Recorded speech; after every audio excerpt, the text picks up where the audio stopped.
Bonsoir à toutes et à tous, bienvenue dans votre émission Parlons-en, cette quotidienne qui permet de décrypter l'actualité. Tout de suite le sommaire. Beauvau de la sécurité, êtes-vous convaincu? Le procès d'Alexandre Benalla, avait-il carte blanche? Vaccination obligatoire, où en est l'hôpital? Et pour finir, hausse des salaires dans l'éducation nationale, la proposition d'Anne Hidalgo est-elle démagogue? Tout de suite, avec nos invités que je présente, je vais commencer par Emmanuel Dupuis. Vous êtes président de l'Institut Prospective Sécurité en Europe. Bonsoir Emmanuel. Bonsoir. Alors, vous êtes également secrétaire national chargé des affaires étrangères chez les centristes. Du parti Les Centristes. Les centristes. Et on me dit que vous murmurez régulièrement à votre président, Hervé Morin. Beaucoup de gens. Très bien. Pas seulement comme mon président. Merci. Nous avons aussi autour de la table Carlos Bilongo, qui est acteur associatif. Vous êtes chez les Insoumis. Bonsoir. Exactement, bonsoir. Merci. Bienvenue à vous. Merci. Nous avons Khalid Zougag. Je l'appelle bien. Très bien. Vous êtes militant Europe Écologie Les Verts.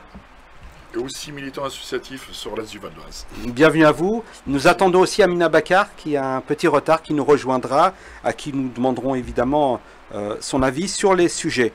Tout de suite sur le premier sujet, je demande à la régie de lancer la vidéo. SGP Police. Certains pensent que l'IGPN, ce sont des policiers qui couvrent des policiers. Eh bien non. Lorsqu'un policier est convoqué dans l'IGPN, la veille, la nuit, il ne dort pas. Donc l'IGPN déjà, elle fait son travail et elle n'est pas du tout complaisante avec les collègues lorsqu'ils sont mis à défaut. Pour, entre guillemets, contrôler la police, il faut la connaître. Il faut savoir quelles sont les conditions d'exercice difficiles de notre métier. Et moi, ma crainte, c'est qu'effectivement, on soit contrôlé par des personnes qui ignorent tout de notre quotidien. Alors Emmanuel Dupuis, nous avons entendu Rocco Contento qui est représentant d'un syndicat de police.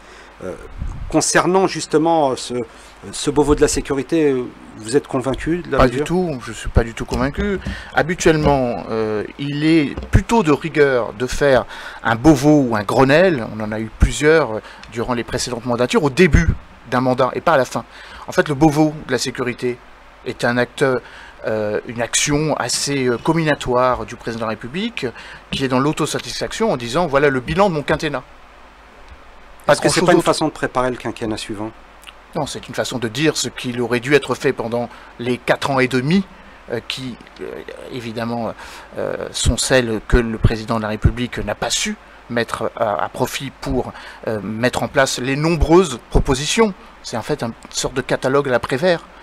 La multiplication par 2 des policiers, plus de 10 000 recrutements l'année prochaine, une loi sur la sécurité intérieure, la mise en place de nouvelles procédures de clarification des actes délictuels au sein des forces de sécurité, IGPN, Inspection Générale de la Police Nationale, Inspection Générale de la Gendarmerie Nationale, la mise en place d'une réserve, il y en a tellement.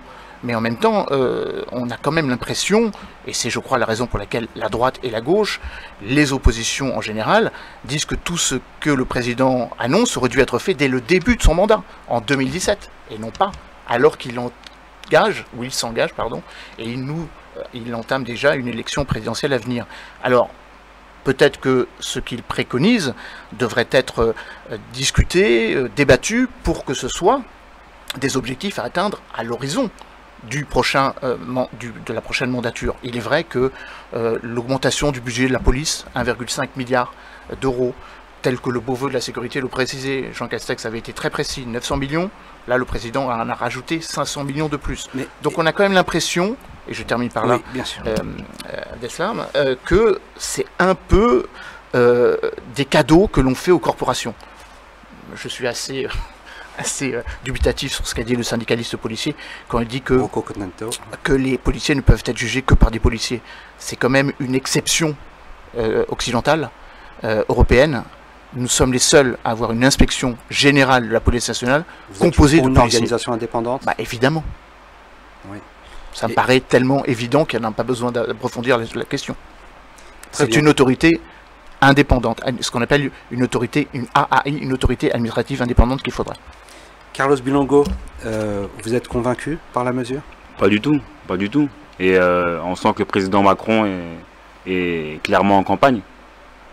Aujourd'hui, voilà, on sait que le métier policier, c'est un métier qui est difficile, c'est un métier noble. Mais c'est une profession qui a, on va dire, 100% des membres de la police qui sont syndiqués. Déjà, le problème, il est là. Vous pensez que c'est une corporation qui se protège? Bien sûr. Et il y a énormément de complaisance. Après, on reste des êtres humains, donc l'erreur est humaine à chaque fois. Et entre juger un collègue de façon indépendante ou juger un collègue parce qu'il est chez Alliance ou de savoir qu'il est dans le même syndicat, ben, le lien est vite franchi. La ligne est vite franchie. D'accord. A été remis sur la table justement cette proposition, en fait, cette promesse électorale tenue par François Hollande sur le récépissé du contrôle au faciès, que Manuel Valls avait balayé d'un revers de main. Est-ce que vous pensez qu'aujourd'hui c'est d'actualité, qu'il faille en parler aujourd'hui, de ces jeunes qui sont peut-être contrôlés 5, 6, 7 fois par jour? Aujourd'hui, c'est pas le sujet. Je pense que c'est pas le sujet aujourd'hui. On a d'autres problématiques. Et aujourd'hui, voilà, il a voulu parler aux policiers, parler à des syndicats, aller dans leur sens à l'approche de 2022. Et le président est clairement en campagne. C'est une façon de s'approprier peut-être un électorat plutôt de droite, sûr. plutôt à cheval sur la sécurité? C'est clairement ça, hein. À cheval sur les syndicats. Hein. Très bien. Khalid, je ne vous ai pas entendu sur le sujet, vous en pensez quoi? Pour le coup, en matière de sécurité, sur justement ce Beauvau de la sécurité. Moi, ce Beauvau, voilà, moi j'ai un regard un peu plutôt dire la vérité, que je pense qu'on avait besoin aussi de parler de ces problématiques parce que ça fait quand même 2 ou 3 ans, une période assez compliquée. On a eu les gilets jaunes. Vous voyez ça d'un bon oeil, le Beauvau? Bien sûr, Ouais. oui, le calendrier, voilà, il n'est pas anodin. Oui, il n'est pas anodin. On prépare, on est plutôt sur, voilà, on est en campagne, voilà, on est en campagne. Mais par contre, quand ça parle on entend, par exemple, de parler de formation, d'améliorer la formation des policiers, moi je suis preneur, il n'y a pas de souci, parce que c'est une demande, c'est clair, c'est que les policiers qu'on voit actuellement, oui, ils ont besoin de formation et autres. Après, moi, je ne partage pas ce qu'il dit M. Bilongo, sur Carlos, sur le syndicalisme. Voilà. Oui, il y a... Vous êtes pour la liberté syndicale? La liberté, elle existe hein, chez la police comme dans d'autres corporations. On n'a pas de souci à se faire de ce côté-là. Maintenant, oui, il y a des réponses claires à trouver et à penser, réfléchir différemment. Oui, il y a quand même on a des gros problèmes avec voilà, l'image aussi dans frange de population. Ce qu'on a vu, les images qu'on a vues dans certains... Vous entendez Emmanuel Dupuy lorsqu'il dit qu'il y a déjà eu on peut parler d'audit, de réflexion globale sur la police, sur cette corporation qui justement a du mal à se réformer. C'est pas la première expérience. Vous pensez que ça aboutira sur des choses? Moi, je suis persuadé que quand on parle, par exemple, je partage, hein, c'est les GPN, je pense qu'on n'a plus son rôle, je pense que c'est important de sortir de là, de voir sur un organisme un peu indépendant, autre, civil plutôt. On est quand même au XXIe siècle, il faut qu'on arrive à sortir de là, mais de parler de formation, quand on parle de formation de policiers, de rajouter 4 ou 6 mois, je pense que c'est important. Maintenant, de dire, voilà, c'est le Beauvau, il va régler toutes les problématiques de... Non, quand on voit les locaux, dans certains commerçants, quand même, on en a un à côté, à Sarcelles, je suis désolé, on ne peut pas, c'est quand même dramatique comme ils travaillent, de voir les policiers travailler dans des conditions pareilles, c'est pas possible. Voilà, je pense que le Beauvau, oui, a besoin aussi des moyens supplémentaires, quand on parle des véhicules, quand on truc, oui, ils en ont besoin. Par contre, est-ce que ça réglera toutes les problématiques de la police? Moi, je dirais non. Il y a encore autre chose à faire. Emmanuel Dupuy, vous vouliez réagir? Oui, en fait, en écoutant mes deux camarades évoquer différemment leur point de vue sur le Beauvau de la sécurité, il me semble qu'il y a quelque chose qu'il faudrait que l'on mette davantage en débat, non pas seulement ici, mais en général, c'est la manière dont le président a appréhendé ce Beauvau de la sécurité. Le Beauvau de la sécurité avait pour ambition de répondre à des besoins sectoriels. Le manque de véhicules, la rénovation des bâtiments, la nécessité de doter les policiers d'un entraînement, d'une formation professionnelle auquel ils n'ont pas eu droit jusqu'à présent. Ça, tout le monde l'entend, de droite, de gauche, il faut le faire. Mais le discours du président n'est pas celui-là. Le président a pris le Beauvau en disant que c'est une affaire de tous. et que la police ou la sécurité est la première des libertés. J'ai noté précisément ce qu'il a dit, la sécurité c'est l'affaire de tous, première des libertés, une relation forte entre les services de l'État et la nation, appelant à des solutions nouvelles. Sauf que ce que l'on a entendu à Roubaix n'est pas du tout ça. Premièrement parce que le Beauvau de la sécurité, c'est des policiers qui ont discuté entre eux, et non pas des usagers de la police, c'est-à-dire vous et moi, ceux qui ont peut-être des griefs. C'est le premier élément qu'il faut quand même rappeler. Deuxième élément, évidemment le président est en campagne, et après tout, le président Nicolas Sarkozy avait lui aussi eu beaucoup de préconisations et beaucoup d'attention pour les policiers. Jean-Pierre Chevènement, dont j'ai fait la campagne il y a déjà une vingtaine d'années, lui aussi s'était mobilisé en étant celui qui prétendait défendre le plus les policiers. Enfin, il y a quand même un paradoxe, Emmanuel Dupuis, dans tout ça, parce que chacun a défendu la police, Pierre Jox aussi par le passé, mais en même temps, cette fonction régalienne de l'État qui est d'assurer la sécurité se perd aujourd'hui. Nous avons une police municipale qui se développe dans toutes les communes, et on le voit bien, les commissariats, les effectifs dans les commissariats diminuent, et l'État ne remplit pas ses missions régaliennes. Bon, déjà, il faut avoir à l'esprit un élément qui est absolument déterminant dans ce débat, c'est que la police ne couvre que 5% du territoire. Et que le Beauvau de la sécurité, c'était avant tout vers les policiers, alors que 95% du maintien de l'ordre, de la résolution et de la lutte contre les incivilités, ce sont les gendarmes. Il n'y a pas eu un Beauvau de la gendarmerie, il n'en a pas besoin, puisque la gendarmerie part du principe qu'elle est entre guillemets C'est plus vendeur le Beauvau de la police? Le Beauvau de la police, comme l'a dit notre camarade, je crois que c'était vous, oui, c'est très corporatiste. Bien sûr qu'il faut que les policiers soient syndiqués. Néanmoins, la police est la fonction, un des métiers principalement le plus syndiqué parmi la fonction publique. Je ne dis pas que c'est critiquable, mais c'est une réalité. Le taux de syndication moyen, c'est 30-35%. Dans la police, on atteint 50, 60, 70%. Donc, encore une fois, c'est pas une critique, hein, c'est un constat. Alors, juste un point de politique. Bien sûr, chaque candidat à l'élection présidentielle doit chahir la police. Attention quand même à faire des policiers des gens qui n'appartiennent pas à la société civile. Policiers, c'est vous et moi, c'est leur famille, ils vivent dans un environnement, et vous l'avez très bien dit, la police nationale est désormais complétée par des polices municipales. Et les polices municipales ne dépendent pas du ministère de l'Intérieur, mais dépendent des maires et dépendent des conseils départementaux, des conseils magistrats de la ville, les conseils communaux. Et donc ça, c'est quand même une façon d'appréhender la sécurité un peu différente de celle qui existait avec Charles Pasqua, avec Manuel Valls déjà, ou avec Jean-Pierre Chevènement. Il y a une sorte de déverticalisation de la police, qui évidemment ennuie un certain nombre de policiers, parce que ça leur enlève un peu de légitimité, mais qui me semble être aussi un facteur démocratique. Il n'en a pas beaucoup été question lors du Beauvau de la sécurité. Très bien. Carlos Benongo, justement sur ces effectifs de police qui diminuent aujourd'hui, avec une police municipale qui se développe, vous voyez d'un bon oeil l'armement de la police municipale? Après, le constat il est différent, parce que il y a des villes où on manque cruellement de commissariats. La ville de Villebel, par exemple, on avait un commissariat qui a fait une grosse effet d'annonce en 2007. Après les émeutes, on nous a vendu un commissariat pour la ville, qui allait aider les habitants, etc. etc. Aujourd'hui, ce commissariat est fermé, où il n'est pas, voilà, où faire un dépôt de plainte est compliqué, on vous redirige vers Sarcelles. Et je pense que des communes avec 30 000 habitants ont besoin d'avoir un commissariat. C'est le cas à Garges-les-Gonesse également, où on n'a pas de commissariat.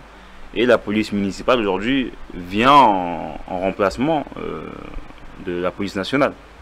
D'où l'intérêt de certains maires de chercher à armer cette police municipale, parce qu'elle est les premiers arrivés sur des cas de complications.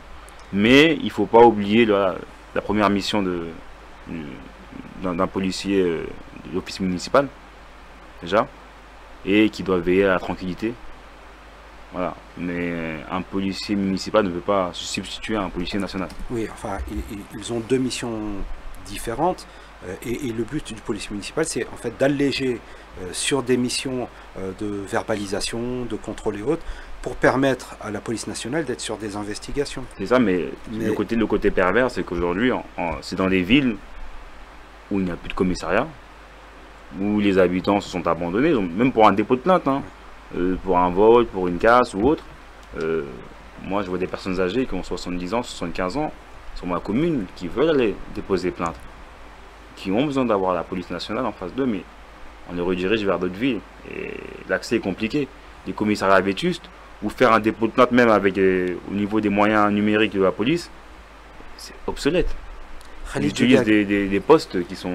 Vous l'entendez ça justement, cette paupérisation des services de police, et lorsque on a tous aussi déjà entendu ça, une personne qui appelle le commissariat et le commissariat dit je n'ai pas de véhicule à vous envoyer. Je pense que c'est une réalité dans certains territoires. Faut pas se mentir, on est là, on dit un discours de vérité. Quand on voit ce qui se passe dans certaines villes de banlieue parisienne, en l'occurrence les Valoises et autres de l'autre côté aussi, oui, il y a ce phénomène, il n'y a plus pratiquement dans le commissariat, il n'y a plus personne. Après, il y a l'autre solution, c'est la police municipale. Mais la police municipale, oui, ça a un coût pour des collectivités. Il y a des villes où je ne suis pas en accord. Je suis pas en accord avec, en fin de compte, avec le fait d'augmenter les effectifs dans des villes, par exemple des villes logiquement pauvres. Oui, il y a la masse salariale aussi dans certaines collectivités. Quand on parle aux maires, ils veulent tous augmenter les effectifs de leur police municipale. Mais malheureusement, il y a la réalité fait qu'il y a une ville pauvre, mais malheureusement, elle n'aura pas les moyens de recruter des policiers municipaux pour une raison simple, parce qu'elle n'a pas les moyens. Et là, on revient sur... C'est quand même, la sécurité, c'est un droit constitutionnel pour pratiquement tous. Et là, on a deux, en fin de compte, on se retrouve avec deux polices. Ça veut dire, une ville qui a les moyens, qui a les moyens, elle peut, entre guillemets, embaucher des policiers municipaux en nombre. Et une ville pauvre, continuera de dépendre encore du commissariat du coin. Et si le commissariat de l'autre côté, ils n'ont pas les effectifs, ils n'ont pas les moyens, j'entends, quand tu parles des véhicules, par exemple, c'est une réalité. Quand on voit le commissariat de Sarcelles, c'est quand même scandaleux voilà, c'est pour ça que nous on entend plus de parler, entre guillemets, de leur remettre des moyens, et aussi de l'autre côté un contrôle réel ce qu'ils font, parce que l'image qu'ils donnent certains, pas tous, parce qu'il y a une minorité de policiers comme il y a des minorités aussi des personnes, c'est une image qui est un peu compliquée, très compliquée.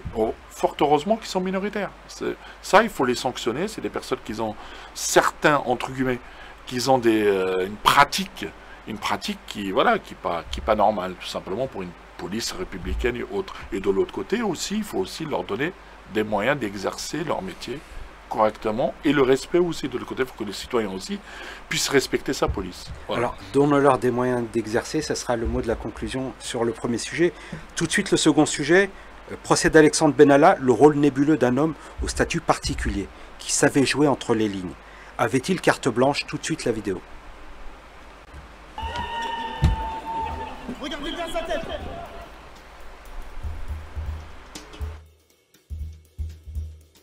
Regardez bien sa tête. Regardez bien sa tête, il l'a tabassé par terre. Regardez bien, il l'a tabassé par terre.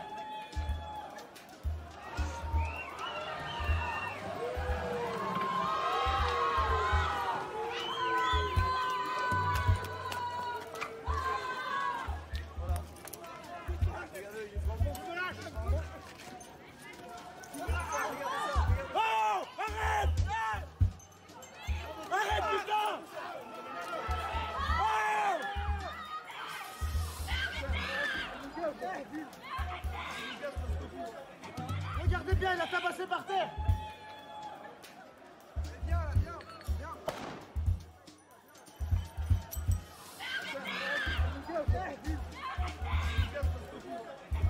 Ils nous cassent parce qu'ils veulent pas d'image, ils veulent pas d'image.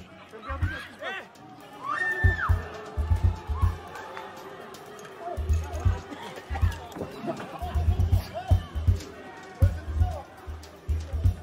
Il a été mis à pied pendant 15 jours, avec suspension de salaire. Il a été démis de ses fonctions en matière d'organisation de la sécurité des déplacements du président. Cette sanction vient punir un comportement inacceptable et lui a été notifiée comme un dernier avertissement avant licenciement. Cette sanction est la plus grave jamais prononcée contre un chargé de mission travaillant à l'Élysée.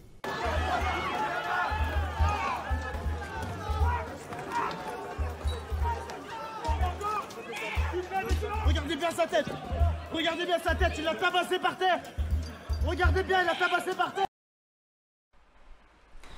Alors ces vidéos, on les a tous vues en boucle, hein, passées sur toutes les chaînes de télé. Emmanuel Dupuis, justement sur ce statut particulier, sur cette impunité, justement, le fait de s'arroguer un pouvoir de police que l'on ne détient pas légalement, c'est une ligne blanche dépassée? Bon, il y a beaucoup à dire sur le statut d'Alexandre Benalla. Alors, quand on est chargé de mission appartenant donc à la présidence de la République, on a néanmoins le droit d'être observateur. Ça, c'est. Et porter un brassard de police? Si l'autorité judiciaire du palais de la présidence l'autorise, oui. J'ai fait partie de cabinet ministériel, c'est pas le seul qui l'a fait. Néanmoins, quand on est observateur, on observe. Et on n'est pas dans la mêlée. Et donc là, pour le coup, il y a une vraie faute, une sanction administrative. Mais au-delà de la sanction administrative, il y a évidemment tout ce que cela représente et ce que cela, finalement, révèle. Le système de l'impunité. Quand on est au sommet du pouvoir, ben, le pouvoir corrompt plus qu'ailleurs. Alexandre Benalla, quand il a tenté de se justifier devant la procureure, qui d'une certaine façon n'en croyait pas, n'en croyait pas ses yeux, si je m'exprimer ainsi, c'est un petit peu un gamin à qui on a donné un jouet et qui n'avait aucun contrôle parental. Alors là, le jouet dont on parle, c'est un Glock. Au point d'arriver à l'accueil à l'aéroport pour accueillir l'équipe de France. Non, mais ça c'est entre guillemets pas très grave. Ce qui est beaucoup plus grave, c'est qu'on donne à quelqu'un qui n'a pas un port d'armes, ou du moins qui n'a pas le droit d'avoir un port d'armes, une arme qui peut évidemment être particulièrement inconvenante quand on n'a pas la capacité ni la maîtrise nécessaire pour se l'approprier. Les images que vous voyez résument le propos. On fait le pendant avec le premier. Les policiers sont respectueux d'une forme de proportionnalité. Les policiers sont formés à un certain nombre de méthodes de maintien de l'ordre. Tout ce qu'on a vu là, c'est absolument pas policier. C'est un gamin qui a entre les mains un pouvoir qu'on lui a donné. Ça, c'est là où est le débat. Pourquoi lui a donc donné ce pouvoir? Pourquoi ne s'est-on pas rendu compte qu'il exerçait un pouvoir qui était sans doute pas proportionnel à sa capacité de jugement? Les passeports diplomatiques, non pas un, mais trois. Une capacité d'avoir une arme, alors qu'il n'a pas le droit. Qui ont été utilisés par la suite, bien après la diffusion. Encore une fois, j'ai appartenu à un cabinet ministériel, vous avez le droit d'avoir un passeport diplomatique quand vous êtes en cabinet ministériel. Mais encore une fois, vous n'avez pas besoin d'en avoir trois. Du même que vous pouvez éventuellement avoir une arme, vous n'avez pas besoin d'en avoir 3 ou 4 dans un coffre qu'on n'a pas retrouvé. Donc, moi, je suis toujours très circonspect de devoir analyser des décisions de justice. Le procès est en cours, donc là on ne peut pas dire grand-chose. Ce qu'on peut dire, c'est que les commissions d'enquête parlementaires, celle qui avait été confiée au sénateur Philippe Bas, celle qui n'avait pas pu se terminer à l'Assemblée nationale, auraient dû dire toute la vérité. Et force est de constater qu'elles n'ont pas pu le faire. Donc on a l'impression que le procès va permettre d'avoir des réponses à des zones d'ombre. Sauf que théoriquement, la procureure a été très claire, elle ne va juger qu'une partie de l'affaire, et pas la totalité de l'affaire. Néanmoins, pour répondre à votre question, puisque je crois que les téléspectateurs veulent avoir notre avis sur le sujet, oui, bien sûr, c'est scandaleux, mais en même temps, hélas, dans notre longue histoire de l'hyperprésidentialisme, les présidents ont toujours eu leurs conseillers de l'ombre aux méthodes un peu cavalières. Comment s'appelait-il, de Grossouvre, je ne me souviens plus de son prénom, Michel de Grossouvre, avec Mitterrand, le capitaine Baril, le préfet Proutot, qui a été fait préfet alors qu'il n'avait absolument pas les critères pour devenir préfet, ce qu'on appelait les gendarmes de l'Élysée, les écoutes illégales, sous tous les différents présidents, que ce soit Nicolas Sarkozy, que ce soit François Hollande, et évidemment François Mitterrand. On était dans une période un peu particulière, le Rainbow Warrior.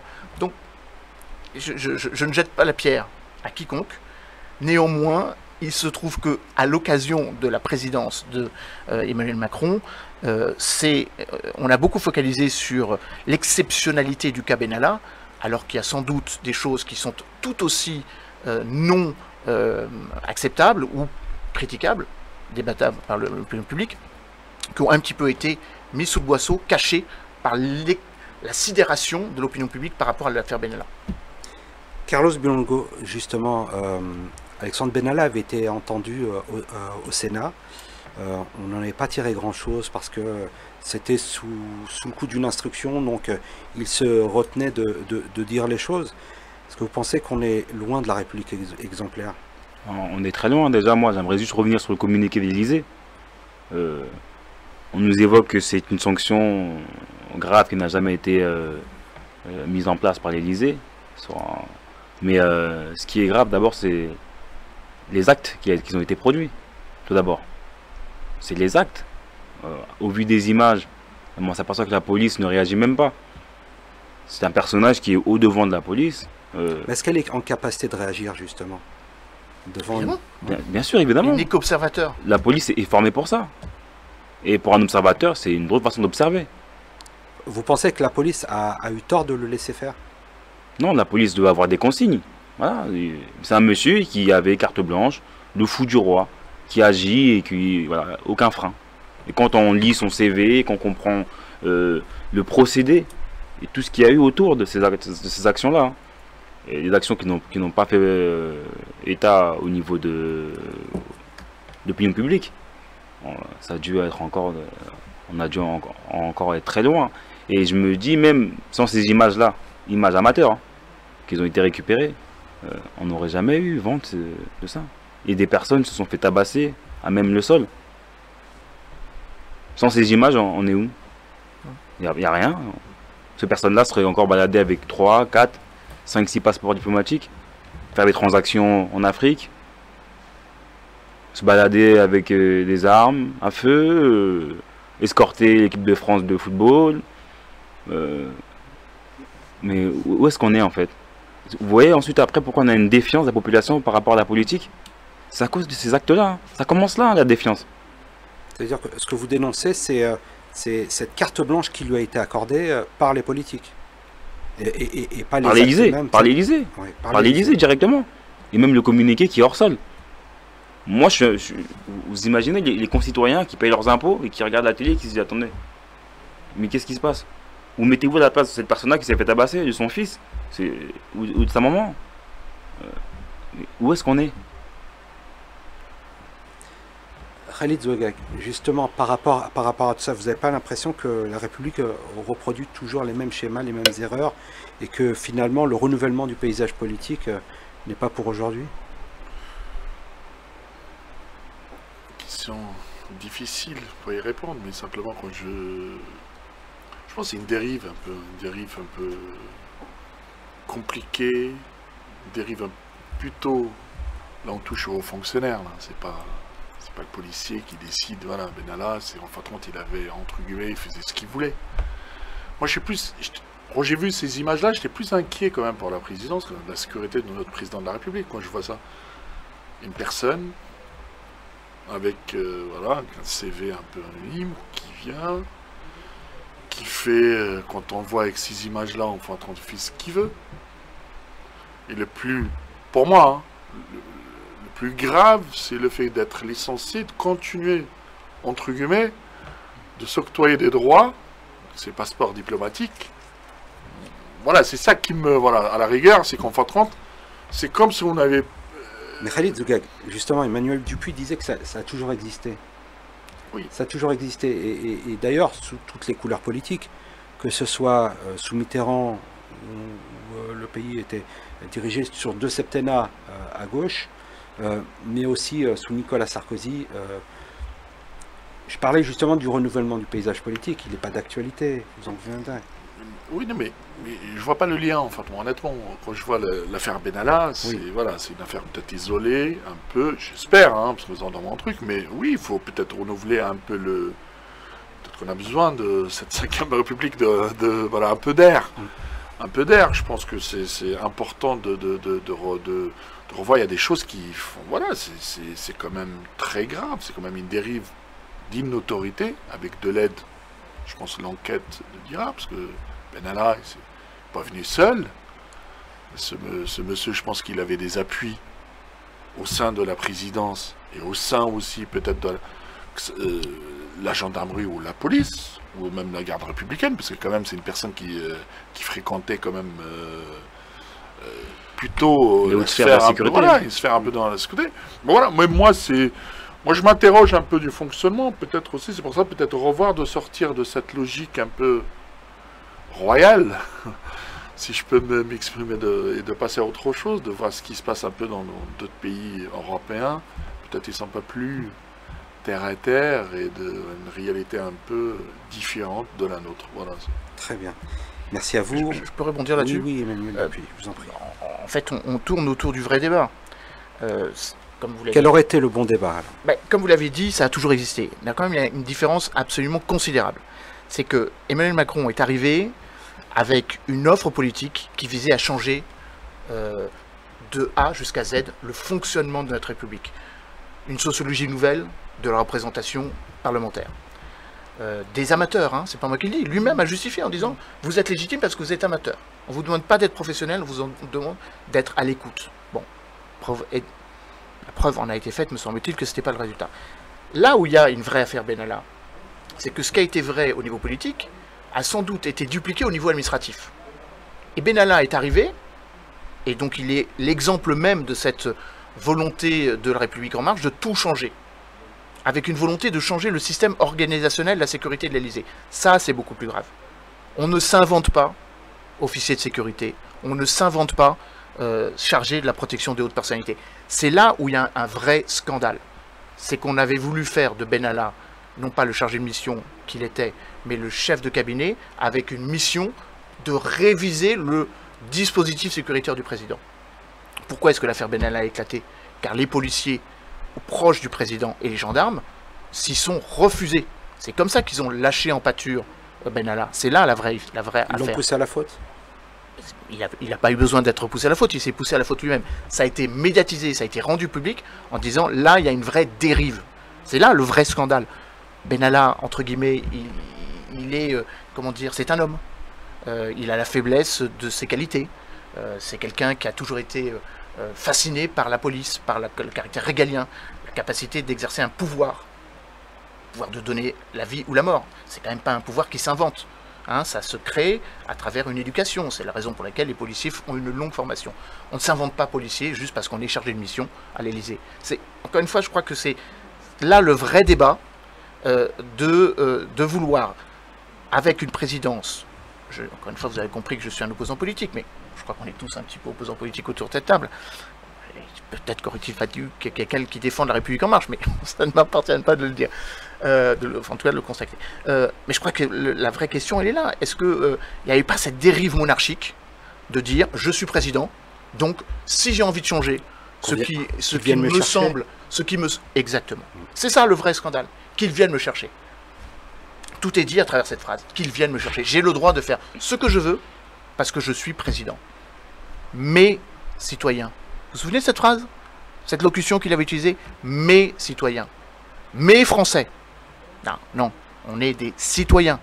Hein, on n'est pas des sujets. On n'est pas en monarchie. On n'est pas le sujet de Sa Majesté. Ah ben oui, c'est une différence absolument considérable. Et je crois que tout le bilan et toutes les critiques que l'on peut l'adresser à la présidence d'Emmanuel Macron sont dans cette appropriation, une sorte de paternalisme. Je suis président, donc j'ai possession, j'ai une façon légitimée par le vote que vous m'avez octroyé de décider contre votre bon vouloir.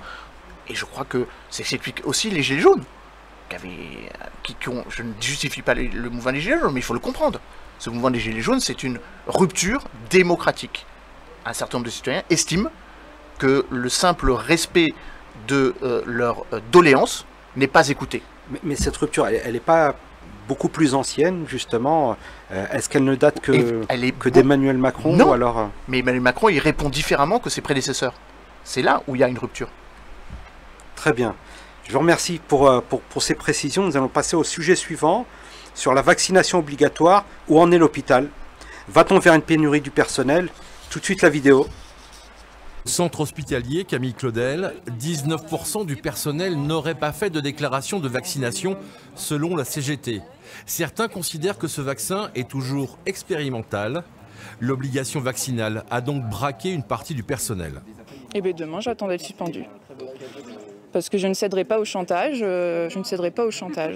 C'est inadmissible de faire du chantage aux agents et de leur mettre le couteau sous la gorge, en fait, de les menacer de perdre leur emploi, alors que ça fait 1 an qu'on gère cette crise en tant que soignant. Sans vaccination, le personnel est donc suspendu sans rémunération. Selon le syndicat CGT, c'est une sanction trop lourde qui aura aussi des conséquences sur l'organisation des services dans les hôpitaux.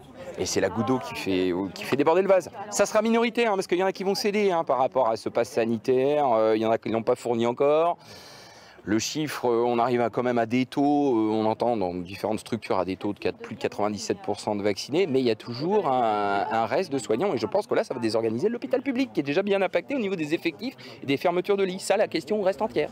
Pour l'ARS de Charente, le problème est déjà réglé. Il n'y aura pas de pénurie de personnel dans les établissements de santé. Au global, des contacts qu'on a qui sont réguliers avec les établissements, enfin quasiment 2 fois par semaine, on ne pressent pas de difficultés majeures sur la continuité des services. Clairement, les établissements aujourd'hui affichent des taux de vaccination qui sont très importants. Les chiffres exacts des personnels de santé non vaccinés ne seront connus qu'à partir du 16 septembre. Mais la Charente affiche déjà un taux de vaccination important, autour de 96%. Alors Khalid Zougag, justement cette vaccination, est-ce que c'est pas un chantage justement à l'emploi? Franchement, c'est très compliqué de répondre. Voilà, moi ce qui me dérange, c'est quand on entend par exemple, actuellement, quand on connaît un peu les chiffres, oui, 95%, le taux de 95 à 97% de taux de vaccination chez le personnel hospitalier, c'est quand même, je pense que c'est quand même un taux qui est très très important. Voilà, moi ce qui me dérange, c'est sa date butoir. Voilà, je pense qu'il faut les laisser discuter. Il y a les organisations syndicales au sein de ces corporations. C'est important de leur laisser le temps. Voilà. Maintenant, la vaccination, moi je suis pas contre la vaccination, que ça soit clair. C'est pas sanitaire. Il y a un moment, il faut peut-être essayer de trouver d'autres solutions que le bâton. Voilà. Moi j'aime pas cette manière de dire voilà, il y a une batte. La solution est simple, leur donner du temps tout simplement. Je pense que le fait quand on arrive à 97%. Parce que justement ce temps, peut-être que nous ne l'avons pas et que le but c'est d'éviter un nouveau confinement. Moi je suis pas sur, je me répète, quand on va sur 95% à 97% de taux de vaccination quand même dans nos trucs, je pense qu'on a réussi. Voilà, il faut juste alléger un peu et peut-être cette limite, voilà, cette date un peu butoir du 15, franchement, honnêtement, il faut trouver un peu, leur donner du temps, qu'ils discutent dans les organisations syndicales. Je pense que aussi ces personnes-là, je pense qu'il y a aussi un moment, ils ont tellement vécu des choses qui étaient quand même du jamais vu en France, et quand même on était bien content de les avoir aussi des hôpitaux publics qui fonctionnaient pendant la première, voilà, ce qu'on a vécu quand même, cette pandémie mondiale. Je pense qu'on doit les respecter, voilà, tout simplement, et leur donner un peu de temps de s'organiser. Et voilà, j'ai pas de, voilà, on peut pas les traiter de cette manière-là, tout simplement. Ok, pour la vaccination obligatoire, il n'y a pas de problème avec ça, mais il faut trouver d'autres solutions que, voilà, c'est quand même un champ. Vous êtes voilà, plus pour le dialogue. En fait. C'est plus pour le dialogue, ils ont leur organisation syndicale, voilà, ils ont fait des propositions, il faut simplement les écouter. Carlos Bilongo, justement, ces infirmiers et infirmières que l'on applaudissait sur nos balcons à 20h lors du premier confinement, aujourd'hui ont le sentiment qu'on leur tord le bras et qu'on les force contre leur gré de se vacciner à défaut de perdre leur emploi. Vous trouvez que c'est la bonne méthode? La perte d'emploi, c'est la suspension du salaire, surtout. Mais dès l'allocution du président, d'un ton menaçant envers les soignants, ça a été vraiment dégradant pour la profession. Quelle aurait été la bonne méthode selon vous?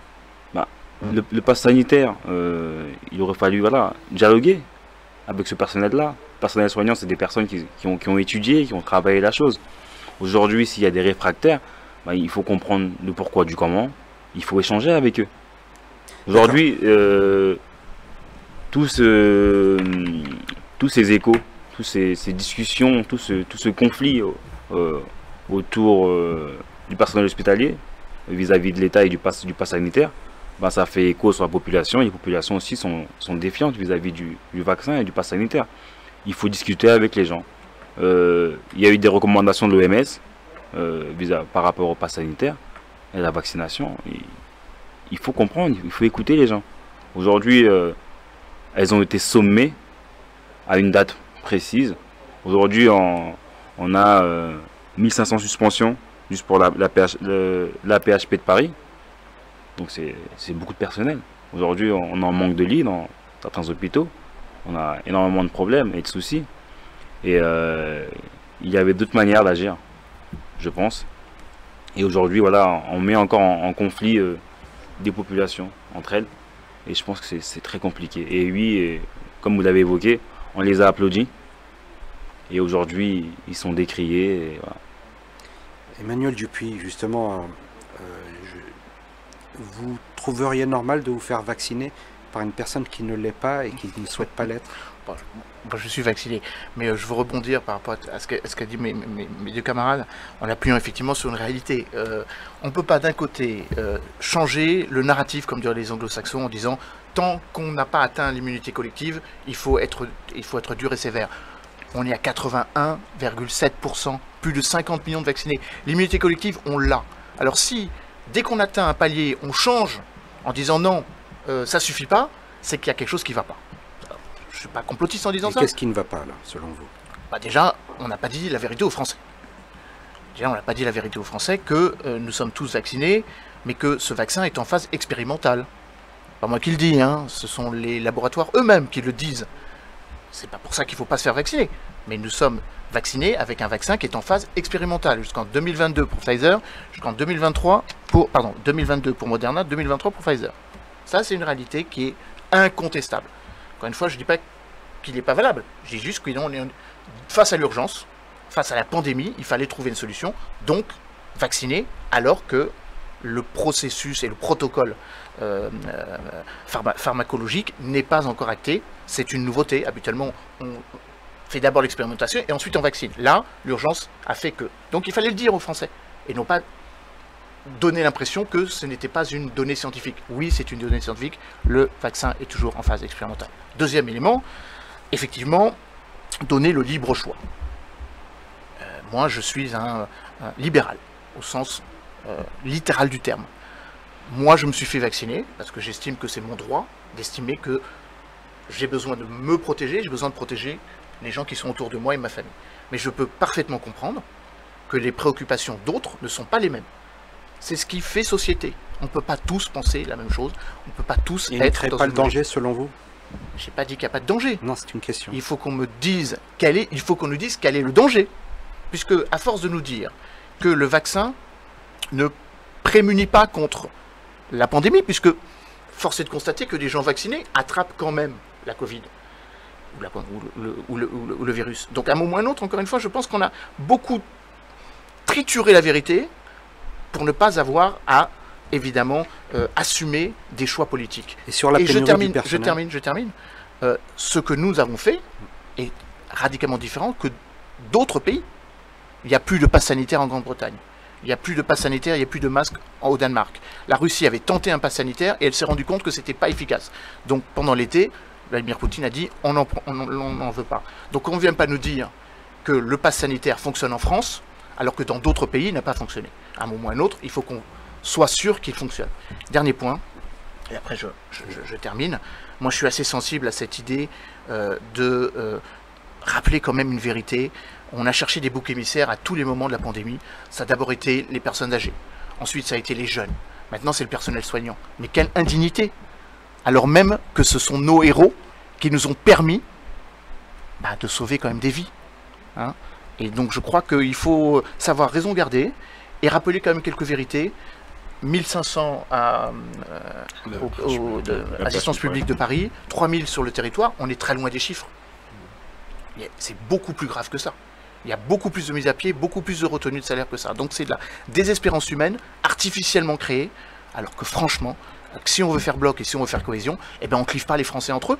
Et puis je termine, en donnant la parole à mon camarade, j'ose espérer quand même que les autorités régionales de santé se préoccupent du nombre de lits qui ont été fermés de manière continuelle pendant la première, deuxième et peut-être troisième vague. Ça, c'est plus grave. J'ai envie de dire depuis 1980 déjà. Oui, non, jusqu'à ce jour. Ok, Parlons du Carlos récent, vous vouliez la réagir. pandémie. Oui, je voulais réagir par rapport au pass sanitaire. Aujourd'hui, voilà, il y a une obligation vaccinale d'avoir le pass sanitaire pour le personnel hospitalier, mais le pass sanitaire n'est pas demandé dans certains commerces, voilà, ou dans certaines professions, la police. Qu'est-ce qu'on fait encore une fois à ce moment-là? Il faut savoir que le personnel hospitalier, c'est des personnes qui ont travaillé sans masque quand on avait une pénurie de masques en France, au mois d'avril 2020. On leur dit quoi aujourd'hui? Pour aller dans le commercial, pas besoin de passe vaccinal, mais pour rentrer à l'hôpital, il vous en faut.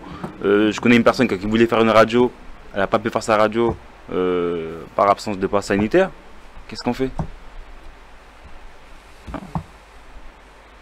Khalid, ça vous...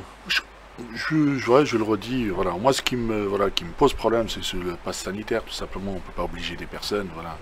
Moi, personnellement, je suis vacciné, j'ai pas de souci avec ça, mais on ne peut pas fracturer déjà une société qui est déjà assez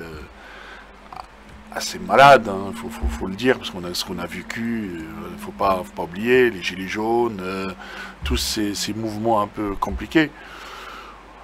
Il faut, voilà, je pense qu'il y a un moment de revenir à la raison, de trouver une solution. Vous pensez que les gens sont assez disciplinés et qu'il ne faut pas de la fermeté, justement pour respecter des règles, des mesures? Mais les règles, milieu d'hôpital, ça fait quelques années que l'hôpital public souffre. Je pense qu'ils n'ont pas besoin de ça, voilà, tout simplement. Je me répète encore, les chiffres, quand même, 95-97% de vaccinés, quand même, à l'hôpital public, c'est quand même beau à entendre. C'est quand même, il y a quelque chose... moi, je suis pas un anti-vaccin, je suis pas quelque chose de... Comme je vous ai dit, je répète, je suis vacciné.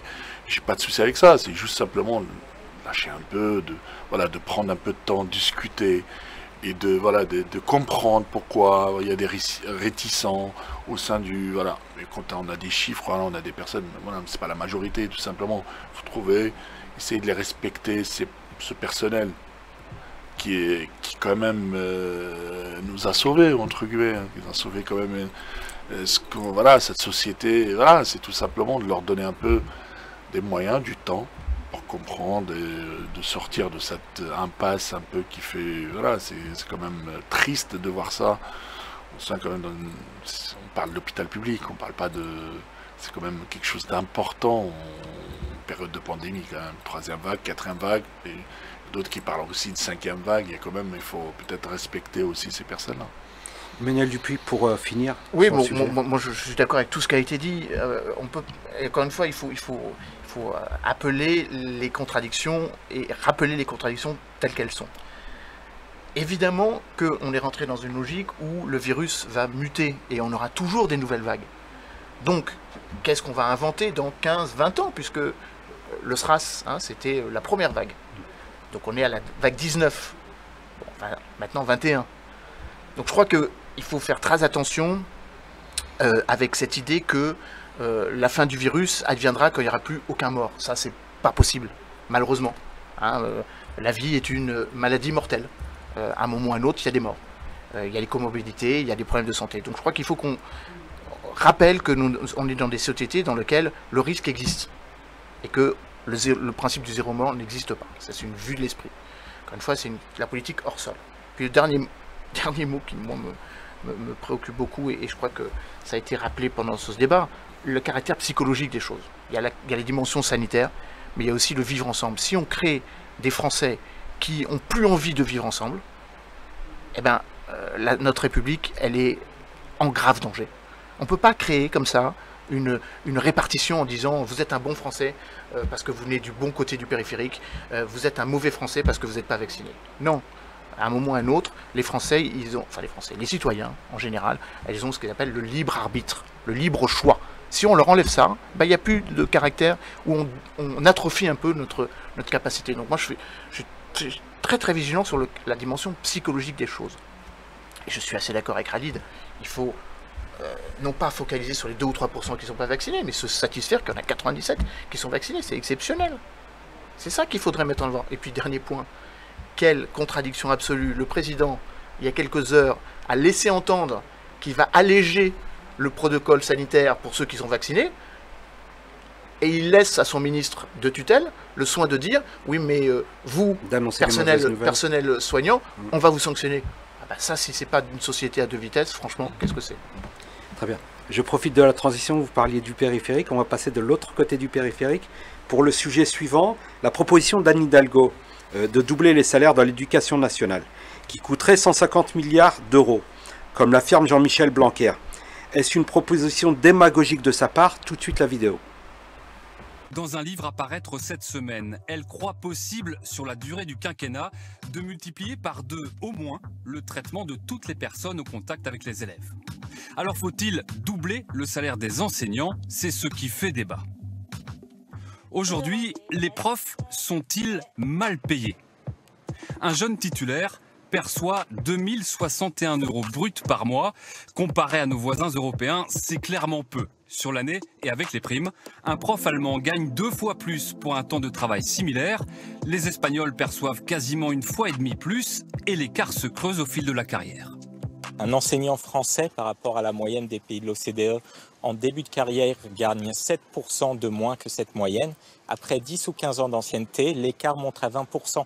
C'est-à-dire qu'en France, non seulement le salaire des enseignants débutants est assez bas, mais la progression dans la carrière est très lente par rapport à la plupart des autres pays.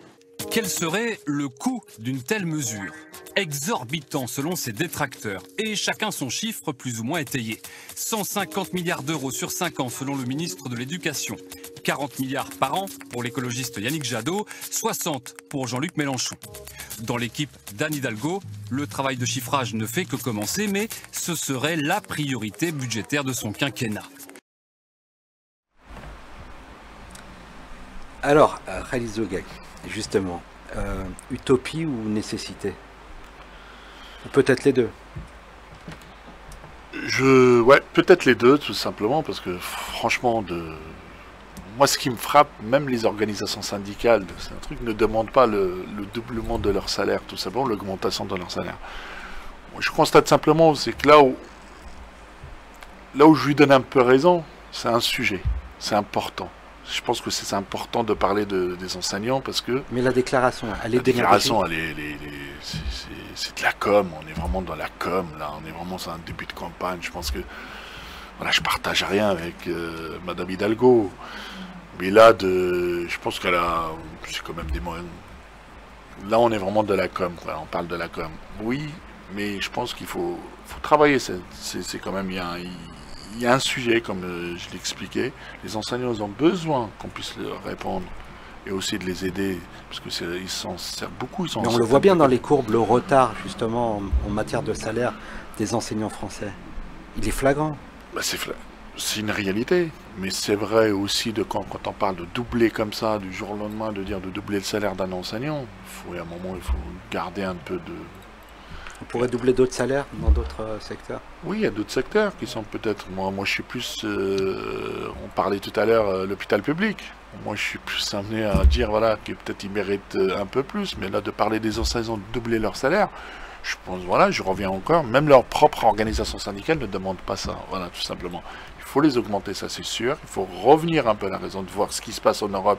Et quand on voit la différence, que moi je suis un peu frappé parce que les pays comme même le Portugal, l'Espagne, qui payent mieux leurs enseignants que la France, sachant quand même le SMIC horaire au Portugal et le SMIC horaire en Espagne est différent des nôtres, il est quand même, voilà, qu'il est plus bas que... Voilà. Il y a un moment peut-être oui, par contre oui, c'est un vrai sujet. Je pense qu'il faut le... Carlos Bilongo, belle utopie ou uniquement effet d'annonce dans le cadre de la campagne des présidentielles? Effet d'annonce, voilà, c'est un coup médiatique autour de sa campagne. Elle a voulu faire parler d'elle et de sa campagne. Aujourd'hui, je suis très bien placé pour parler du salaire des enseignants. Et c'est un sujet, voilà. Mais de parler de doubler les salaires, aujourd'hui, en salle des professeurs, on n'a même pas parlé de ça parce qu'on sait que c'est purement utopique. Il n'y a aucune raison là-dedans. Voilà. Oui, revaloriser les salaires des enseignants, mais voilà, sur des bases sérieuses, avec des vrais éléments de langage, pas de parler comme ça à la haute volée. On sait calculer, hein, x2 c'est... Non, j'en suis conscient, non, on peut pas, c'est pas possible. Voilà, c'est un effet d'annonce, et encore une fois, voilà, c'est de l'amateurisme. Voilà, nous, on va pas se laisser avoir comme ça. Voilà, c'est un coup médiatique autour de sa campagne présidentielle qui commence, mais doubler le salaire des enseignants, non. Et on n'a pas parlé en salle de professeurs. Emmanuel Dupuis, quand on voit les syndicats qui se battent parfois pour une revalorisation d'1%, d'1,5%, quand on voit la difficulté justement à arracher ça, que l'on a une candidate qui annonce une augmentation de 100%. C'est une candidate qui épouse les marqueurs du socialisme, c'est-à-dire le soutien aux enseignants. Mais elle oublie quand même que le personnel éducatif, c'est pas que les enseignants. Et ça, c'est quand même un caractère important. Est-ce qu'on parle des 870 000 professeurs, enseignants? Moi, je suis professeur d'université, donc je peux aussi me sentir concerné avec mes collègues. Il y a 1,5 million d'encadrants de l'éducation nationale. Donc, c'est pas 150 milliards, c'est 250 personnel de cantine, les CPE, tous ceux qui participent à la mission d'éducation, à l'environnement. C'est de la transmission, c'est pas juste de l'enseignement. Il y a toute une série de valeurs qui sont portées par l'école, le collège, le lycée. Donc c'est 250 milliards et pas 150 milliards. 150 milliards au bas mot. Donc évidemment que c'est utopique de penser, alors même que la France connaît un déficit budgétaire impacté par la crise évidemment sanitaire, qu'on va trouver ces 250 milliards. D'ailleurs, le reportage le montre très bien. C'est le seul programme qui n'est pas chiffré. Tout simplement parce que c'est un effet d'annonce. Par contre, moi je suis, comme mes deux camarades, tout à fait d'accord sur l'idée de revaloriser la notion de travail et revaloriser les salaires. Alors, les syndicats ne le demandent pas avec une jauge particulière. Même le MEDEF, Geoffroy Roux de Bézieux, à l'occasion de l'université de rentrée du MEDEF qui s'appelle la REF, la Rassemblement des entreprises de France, a étonné tout le monde en disant: nous, chefs d'entreprise, nous avons une mission de revaloriser la notion de travail parce que si nous ne sommes pas attractifs à l'international, il n'y aura plus de travail. Comment voulez-vous, dans un monde concurrentiel, avec le Brexit, avec une concurrence européenne, une concurrence chinoise, attirer des étrangers si les salaires des fonctions les plus élémentaires, c'est-à-dire celles qui permettent d'avoir une qualité de vie, sont 20% inférieur, c'est le chargé d'éducation de l'OCDE qui le rappelle. Je crois que tout se tient, et d'une phrase, pour ne pas monopoliser la parole, on ne peut pas décider d'une revalorisation des salaires s'il n'y a pas une concertation. C'est pas juste trouver de l'argent pour les professeurs, pour les enseignants. Il faut qu'il y ait un dialogue social. Et ça, j'ai pas vu beaucoup de précision dans le programme de la candidate. Elle a juste lancé à la cantonade. Moi, contrairement aux autres, alors votre candidat, je crois que vous êtes front de gauche, hein? Oui, je ne me trompe pas. Jean-Luc Mélenchon est beaucoup plus modeste, 60 milliards. Si je ne m'abuse, Yannick Jadot, 40 milliards. C'est un des candidats, je ne dis pas que c'est celui qui va sortir, et beaucoup plus, là aussi, espérons que ça soit. Et beaucoup plus concret. Et beaucoup plus concret. Non, ce que je veux dire, c'est qu'il y a du vrai travail qui est fait, et c'est tant mieux. Moi, j'appartiens à la famille de la droite et des républicains et centristes. Nous, on n'a pas fait de chiffrage. Mais bien sûr qu'on est d'accord sur l'idée qu'il faut revaloriser un certain nombre de métiers qui font société. Et on ne peut pas dire, d'un côté, on va donner tout ce que demandent les policiers, et de l'autre, dire, non, c'est pas possible pour les enseignants, ça coûte trop cher. Non, il faut une juste mesure. Carlos Bilongo, vous partagez l'avis de votre confrère, Emmanuel? Si, c'est le point où je voulais appuyer, c'est qu'il faut partir d'une concertation, ou d'un constat. Sur quoi elle se base, Mme Hidalgo? J'aimerais bien savoir. Je vais vous dire, les votes. Le million. C'est simple que ça. Oui, c'est une très bonne question. C'est Jaurès. Voilà, c'est tout simplement. Moi, ce que je regrette, c'est que les amis de Hidalgo étaient au pouvoir. Qu'est-ce qu'ils ont fait? Tout simplement, ils auraient pu faire un effort auprès d'un électorat. Vous l'avez dit tout à l'heure. Rappelons que la précédente mandature était socialiste. Mais exactement, ça fait que voilà, pourquoi ils ne l'ont pas fait avant, tout simplement. Maintenant, oui, il y a une urgence. Tout à l'heure, vous avez parlé de parti ULV, que là les Verts, et Jadot, il le dit clairement, oui, il faut une revalorisation, il faut quand même augmenter le salaire des enseignants, et aussi dans les hôpitaux publics. Voilà, tout simplement. Mais voilà, attention à cet effet d'annonce, ça peut faire un effet boomerang pour sa campagne, parce qu'il y a un manque de sérieux. Vous pensez que ça risque de faire un appel d'air, justement, pour d'autres corporations qui sont en souffrance? Étant enseignant en lycée, j'ai trouvé ça hors sol. J'ai dit, mais... populiste. Pour payer ça. Qui elle nous prend? Aujourd'hui, on salle des profs, toute la semaine, on s'est regardé, on a dit, mais... Parce que nous, on sait là où il y a des manquements. voilà, les AESH, l'accompagnement des élèves en situation de handicap. On voit, il y a un réel souci là-dessus. Mais voilà. Et mécaniquement, c'est aussi une hausse des impôts. Oui, qu'on augmente les charges. Oui, mais le débat en fait qu'elle réintroduit est un débat un peu anachronique, dans le sens où on ferait des corps enseignants le seul métier à revaloriser dans la transmission des savoirs. Elle n'évoque pas, alors que nos partenaires européens le font très bien, la nécessité de revaloriser, et moi j'aurais souhaité qu'un vrai débat soit fait et instillé, j'espère qu'il le sera par la campagne présidentielle, sur la formation professionnelle.